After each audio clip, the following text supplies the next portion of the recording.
Nag-inspeksyon ang Department of Public Works and Highways sa Paco Pumping Station na bumigay kaya bumaha po sa ilang bahagi ng Maynila kaninang madaling araw. May ulat on the spot si Oscar Oida. Oscar?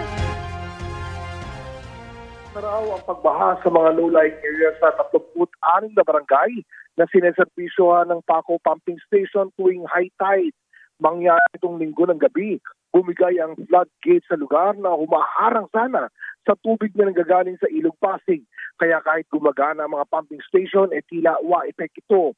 Kanina, nagsadya dito si DPWH Secretary Vince Dizon upang alamin ang sitwasyon at ayon sa kanya ay paiimbestigahan niya ito upang malaman ang naging sanhi. Pero ayon umano sa mga foreign consultants ay posibleng sanhi ito ng sobrang lakas na pressure ng tubig nitong mga nagdaang araw. Pagtitiyak naman ni Secretary Dizon, may warranty pa ang naturang floodgate at gagawin ito ng foreign contractor na gumawa nito nang walang dagdag na gastos sa gobyerno. Posible umunong tumagal ng 14 days ang pagkumpuni, kaya ang plano ni Secretary Dizon ay makipag-ugnayan sa MMDA upang malagyan muna ng mobile pumps sa lugar. Connie? Maraming salamat, Oscar Oida.